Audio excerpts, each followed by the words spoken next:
Seja bem-vindo, Fábio Lemos, sócio da Fatorial Investimentos. Que prazer ter você aqui com a gente no Almoço de Negócios. Boa tarde, Fábio. Boa tarde, meu amigo Vinícius. Boa tarde aí a todos os ouvintes aí do TC. Essa rádio aí realmente é o melhor almoço de negócios que a gente tem no mercado financeiro. E efetivamente me sinto em casa, vou dizer para vocês, quando eu estou conversando com vocês, com todo esse time aí do TC, a gente aqui no escritório da Fatorial está sempre numa longa parceria com vocês, desde ali do início do TC, ainda na época do Slack.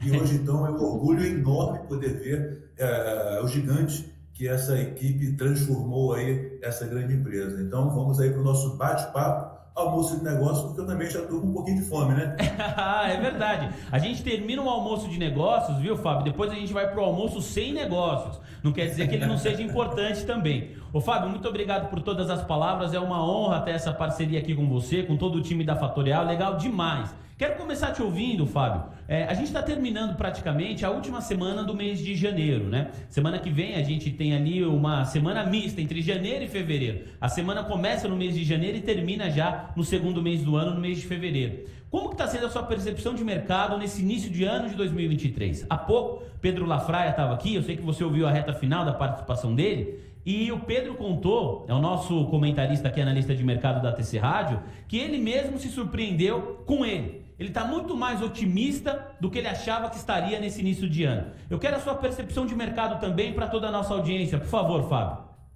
Vamos lá, faço minhas as palavras do Lafraia, eu estava ouvindo o que ele estava comentando. Na realidade, esse finalzinho desse mês de janeiro, com 54 dias praticamente, né? Um janeiro extremamente extenso, trouxe muita surpresa. Eu encerrei o dezembro de 2022 extremamente pessimista. Participei junto a vocês e comentei isso. Inclusive, estava brincando com o Gui Cunha, que participou junto comigo em dezembro, sobre essa visão um pouco mais negativa, tendo em vista que o governo fez vários balões de ensaio antes de assumir e, efetivamente, agora, tudo que ele vinha declarando fazer, algumas coisas aqui trouxe para a gente em cenário negativo, como ontem, por exemplo, aí a posse do Jean Paul Prat na Petrobras, que eu particularmente não gostei, e nem o mercado, mas efetivamente a gente está vendo que o governo não será tão à esquerda conforme ele tinha anunciado, entendeu? E um outro ponto muito positivo, que se você quiser a gente pode aprofundar um pouco mais à frente, o Brasil está sendo muito beneficiado pelo fluxo de capital externo, ou seja, vindo ali, basicamente, do primeiro mundo, ali dos Estados Unidos, e entrando em emergentes. Isso, de certa forma, independentemente do governo atual, está beneficiando muito a gente, porque está entrando basicamente em commodities, alguns papéis andaram bastante, e isso, logicamente, está puxando e mantendo a nossa bolsa nesse patamar. Vamos falar muito sobre esse fluxo estrangeiro, Fábio, mas antes, eu queria trazer aqui a mensagem da Terezinha. Ela é cliente do TC, está dentro da nossa plataforma, e há pouco a gente conversava de Americanas, e ela traz aqui uma percepção, ela queria dividir essa percepção com você. Ela disse assim, olha, o que aconteceu com Americanas não pode ter mais nenhum caso como esse na Bolsa Brasileira, porque senão o cenário doméstico aqui perde o seu crédito, né? Tira a credibilidade da Bolsa Brasileira. Você falou aí do investimento estrangeiro, quer dizer, o gringo não ia colocar dinheiro aqui se não confiasse no sistema financeiro brasileiro, no sistema da nossa bolsa. Ele sabe que o investimento dele está aqui, está seguro. No entanto, casos como o de Americanas, você entende que pode prejudicar a reputação do mercado brasileiro frente a investidores estrangeiros, ô Fábio?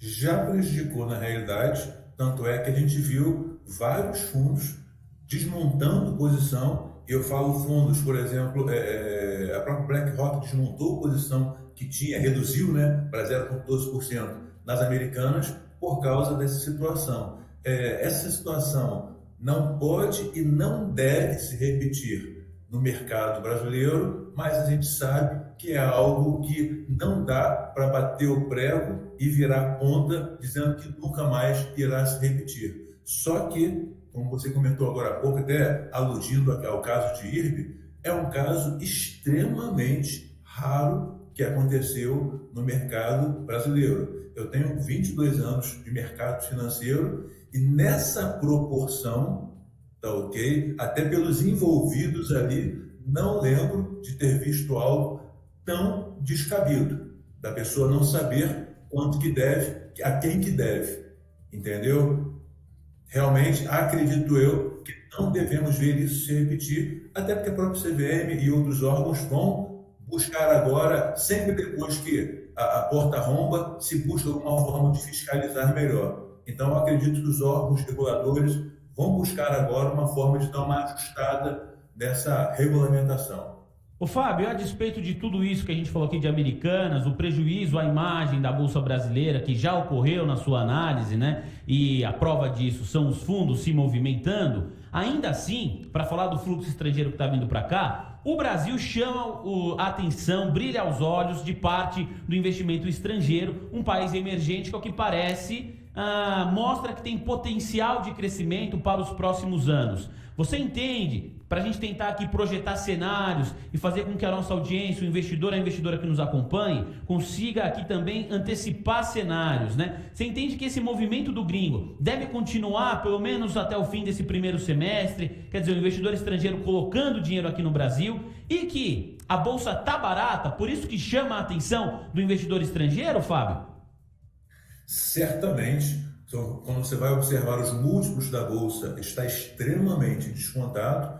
Você tem ativos aí operando em setores que são setores resilientes, tá ok? E que foram afetados pelas Americanas, por exemplo, já vou falar de cara, setor bancário, e que tem ativos ali dentro do setor bancário que estão extremamente descontados e, logicamente, o investidor gringo, ele vendo essa possibilidade, logicamente, dentro daquele percentual que ele tem de alocação, de fazer ali o asset allocation dele, vai estar buscando, mandando dinheiro para cá para fazer essa alocação. Agora, outra coisa muito importante e que também deve beneficiar, já com essa entrada de capital gringo no Brasil, é caso a gente veja aí novamente um ciclo de commodities acontecendo, ou seja, a China voltando com força total é outro ponto que pode mais uma vez ajudar o governo do PT, ajudar o governo Lula, que, diga-se de passagem também, a gente não faz, eu costumo falar, o Vinícius, que o dinheiro ele não tem partido político. Ele não tem cor, não tem time de futebol, não tem partido político. Então, assumiu, a gente torce para que o Brasil dê certo. Ponto. Nesse ponto, a gente tem que admitir que o Lula ele sabe fazer um discurso para a plateia ouvir. Por mais que de vez em quando ele dê ali aquela cutucadinha, igual hoje mesmo na parte da manhã, ele deu alguns cutucões no mercado, depois ele vai lá e dá aquela apaziguada, dá aquele carinho, e o mercado entende e dá para o mercado uma previsibilidade, que é aquilo que o mercado tanto quer. Então, sim, estou otimista que pelo menos nesse primeiro semestre possamos ver um inflow, né? Um fluxo de entrada de capital gringo na B3, que não é o que nós tivemos no ano passado. Nós fomos destaque no ano passado entre os emergentes, agora estamos ali entre quarto e quinto, mas mesmo assim está salvando a nossa lavoura em 2023. 1h mais 21 minutos, conversa boa, passa rápido. Tem várias perguntas ainda aqui para eu fazer para o Fábio. A Gabi também está comigo nessa e está monitorando a nossa audiência, que só cresce, muitas participações no WhatsApp, o Brasil inteiro ouvindo a gente, né, Gabi? Isso aí, Vini, vou aproveitar aqui que o pessoal tá mandando boa tarde, curtindo bastante a entrevista, então aproveito para deixar aqui alguns abraços também pro Bruno, que tá falando do DDD 53, mandou um boa tarde aqui. Francisco, DDD 11, né, aqui de São Paulo também, falando que tá gostando do programa. Terezinha, DDD 11 também, São Paulo em peso. Tem do Rio de Janeiro, o Marcelo também mandando um alô aqui pra gente. Tem do 74, que é o Roberto, também aqui deixando a participação. E temos o DDD 31 também, que é a terra do Vini. Minas Gerais, Minas Gerais, também mandando um abraço aqui pra gente, Vini. Legal demais, ó, um abraço pra todo mundo aí da Bahia. DDD 74 é da Bahia, região Nordeste aqui em peso, e 53 é a região sul do país, pessoal lá do Rio Grande do Sul, todo mundo conectado aqui na rádio oficial de Quem Investe. Muito obrigado, pessoal, pela audiência de sempre, a audiência fiel de sempre. Ô Fábio, o Tony Neves escreveu aqui mais cedo, até li a mensagem dele, né? Ele tá posicionado em Magazine Luiza, ele entrou em Magalu com um PM de 3,60, ele tá pensando em pegar parte desse lucro para investir no setor de frigorífico. proteína animal, mais especificamente Marfrig. Então a pergunta que eu te faço é essa, né? Você entende que o setor de proteína animal pode oferecer oportunidades para os nossos investidores que estão acompanhando a gente aqui ao longo desse ano de 2023, ô Fábio?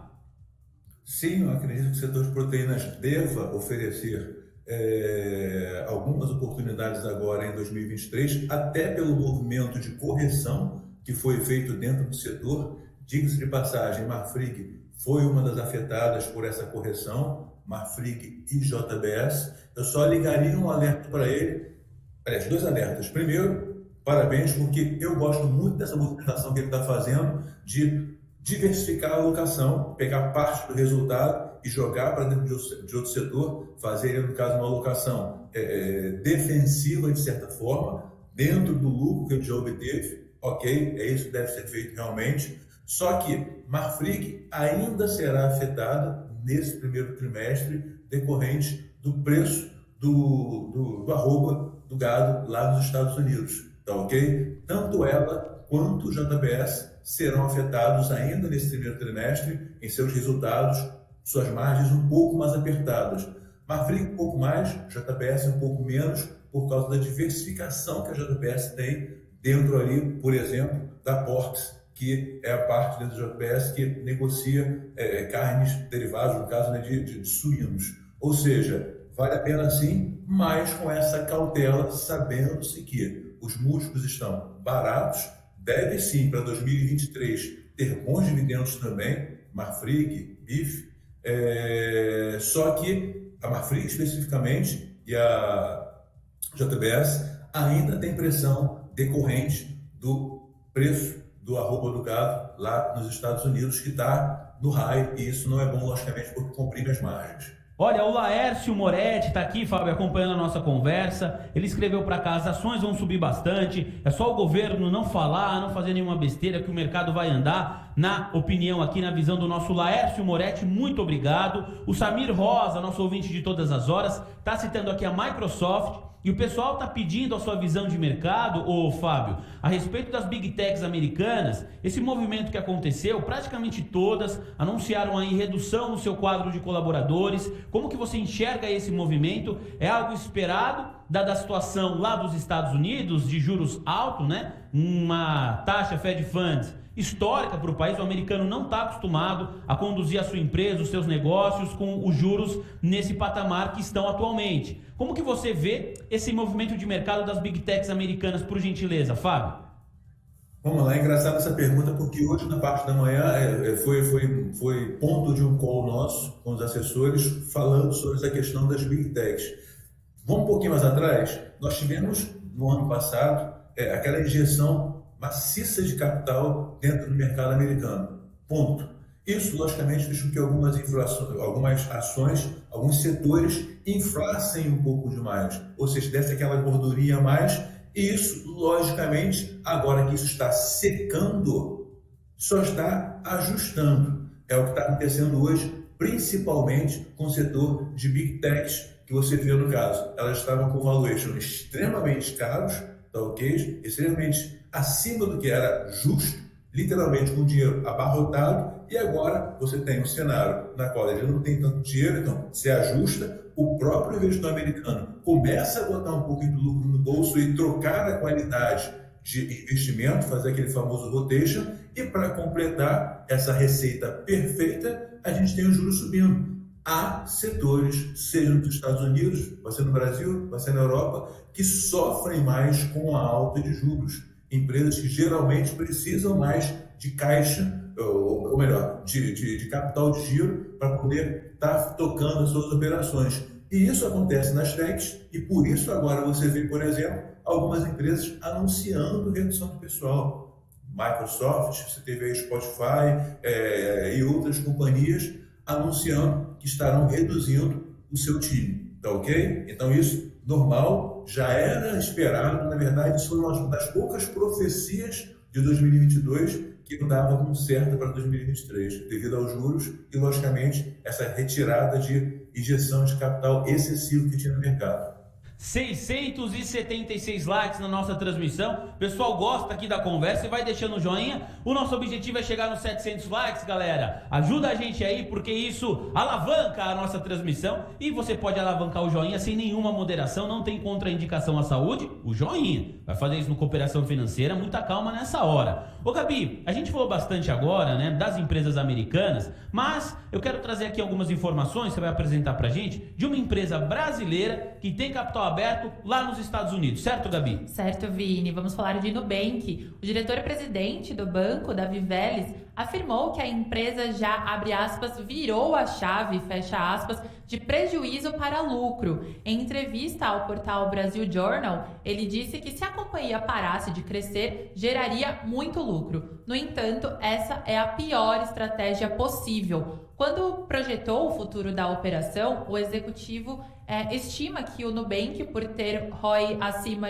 dos bancos tradicionais no médio prazo, e por fim ele revelou que a operação no México está batendo o Brasil em todas as métricas e que os clientes da companhia são os menos endividados do que a média. Muito obrigado, Gabi, pelas informações. Fábio, quero te ouvir a respeito de Nubank. É um dos ativos bastante comentados aqui pela comunidade do TC também. Muita gente tinha expectativa na época do IPO. Do IPO para hoje, a cotação do BDR, né, desidratou de maneira considerável. E o Davi Vélez está falando aqui que o banco não gera lucro. Foi uma entrevista exclusiva hoje ao portal Brasil Journal, porque tem aí no seu modelo de negócio olhando muito forte para o crescimento, né? Se parasse de crescer, o banco ia gerar lucro, mas que essa não é uma boa opção, segundo ele, era o pior dos caminhos. Qual que é a sua análise a respeito de Nubank, por gentileza, Fábio? É tão disruptivo que não gera lucro. Ok, perfeito a colocação aí do CEO da Nubank. Particularmente, reservando as brincadeiras em relação à questão de ser ou não disruptivo, o banco ele tem uma função, trabalhei 20 anos em banco, então é gerar lucro efetivamente para seus acionistas. Dentro do conselho, acionistas, todo o board que está ali participando. Então, assim, não há como você ter essa visão de apenas growth, que é o que o Davi Vélez está colocando ali, e que num determinado momento ele vai virar a chave para começar a gerar receita, gerar lucro para o banco Nubank, que seja, e a partir daí, então, mudar o patamar da companhia. A gente viu que o Nubank teve uma exposição ruim nessa questão aí da Americanas também, só para pontuar para vocês. Tivemos aí 2 fundos que tiveram aí basicamente uma baixa considerável e muito saques. Isso, com certeza absoluta, prejudicou os resultados do Nubank aqui no Brasil, e efetivamente, quando você para observar essa questão que ele nomeou em relação à ROI, se você não tiver, tá ok? Uma geração efetiva de lucro dentro das carteiras do seu banco, impossível você conseguir manter o que ele falou aí no caso, que é essa questão de um ROI acima da média dos seus pares. O Fábio, era exatamente isso que eu ia te perguntar, porque quando a gente fala sobre bancos, né, invariavelmente os analistas que passam aqui falam desse fundamento, falam do ROI dos bancos tradicionais. E o que o Davi Vélez falou foi que o Nubank pode ter um ROI acima do que ele chamou de bancões, os bancos tradicionais, no médio prazo. Você compactua com essa visão? Realmente é possível? Ou esse médio prazo tá curto demais, é pouco tempo demais para que de fato o Nubank apresente um ROI desse tamanho? Bom, vamos lá. No Excel tudo se ajusta, tá, ok? Na vida perfeita, no Excel eu sou o Cauê Raymond. Agora, na vida perfeita, não é isso que acontece. Então, assim, vamos lá. Eu converso com vários analistas, alguns inclusive do TC, e que a questão, ou melhor, a comparação entre um ROI, ou seja, um retorno sobre o investimento de um bancão, no qual você tem uma ampla diversificação de fontes de receita, tá ok? Ou seja, vamos botar aí só para comparar, tá ok? A situação que aconteceu agora em relação a Americanas do Bradescão. Pronto, todo mundo conhece. Foi lá 4 bilhões, pesa assim, quase um trimestre de prejuízo, entre aspas, que vai jogar no PDD. Beleza, mas ele sabe que ele vai acionarem o time dele, por exemplo, na linha seguros, na linha serviços, na linha cartões, linha crédito, e vai tirar um pouquinho de cada linha dessa, contábil, e bater no próximo trimestre, ou no segundo ou no terceiro, esse que ele teve de prejuízo agora. Agora, no caso especificamente de um banco menor, por mais disruptivo que tenha, a quantidade de linhas de serviços que ele tem para oferecer para buscar essa fonte de receita, até pelo tipo de custo, quanto é que eles cobram de tarifa? Nada. Então você não tem efetivamente uma fonte de receita que justifique ele no curto espaço de tempo, com despesa, apresentar um ROI superior a quem tem várias fontes de receita. Isso é uma primícia básica de economia, ter mais fontes de receita para melhorar o quê? Sua fonte de gordurinha, que é ali, no caso dos bancões, né? Só para fazer uma analogia, é o ROI. Legal demais aqui a explicação do Fábio. Olha, estamos aqui com o Fábio Lemos, que é sócio da Fatorial Investimentos. E quem está na nossa audiência, Fábio, é o Jansen Costa, que escreveu para cá, falou: ô Vini, o Fabão é top, pergunta tudo que ele responde. Ô Jansen, um abraço para você aí, parceiraço da TC Rádio também. O Fábio, a última para a gente encerrar, vem também da plataforma do TC, e era um outro assunto que eu queria tratar com você, que é o setor das mineradoras, né? Principalmente Vale. A nossa audiência está muito de olho em Vale. Você já falou sobre o fluxo do investimento aqui. Agora eu queria que você trouxesse a sua percepção de mercado em relação à China, porque a gente sabe que Vale depende muito do mercado chinês, e se você entende que Vale pode aí romper e se manter num patamar acima dos R$100. É essa a pergunta que chega da nossa audiência. Deixa eu pegar só o nome aqui do ouvinte. É o Fábio Rosa Tomain, dentro da plataforma do TC. Se você acha que a Vale tem condições nesse ano de 2023 de romper e sustentar o patamar dos R$100, aí eu emendo aqui e peço por gentileza a sua percepção a respeito do mercado chinês. Por favor, Fábio. Meu xará aí, muito boa tarde, obrigado aí pela pergunta. Sim, na realidade a Vale ela fez ontem, né, um topinho triplo, para quem gosta aí de AT, vou tentar entrar um pouquinho na seara aí do nosso amigo Custódio. Ela tende a romper esse ponto, principalmente porque na próxima semana é o retorno ali do feriado lunar na China, e quando historicamente a gente tem uma alta do minério de ferro, o que puxa, o que impulsiona todas as estilos, mas logicamente, principalmente a Vale. O que eu conto também é o seguinte: há uma expectativa para que a China faça um movimento de incentivo, principalmente dentro do setor imobiliário, e que logicamente a gente sabe que não se constrói casas com papel machê, então será necessário o quê? Minério de ferro, aço, outras coisas mais que deverão puxar o setor de commodities ligado aí às estilas. Isso é a expectativa não só minha, mas de várias casas que divulgaram aí ao longo dessa virada de mês, o UBS, Credit Suisse, Goldman Sachs, que vem trazendo uma expectativa de crescimento para a China, impulsionando mais uma vez o Brasil aí no cenário de commodities. E hoje, inclusive, tá, Vini, a gente acabou tendo, por parte do Goldman Sachs, vou deixar essa notícia para vocês fresquinha, a revisão de vários papéis do setor de distiller, né?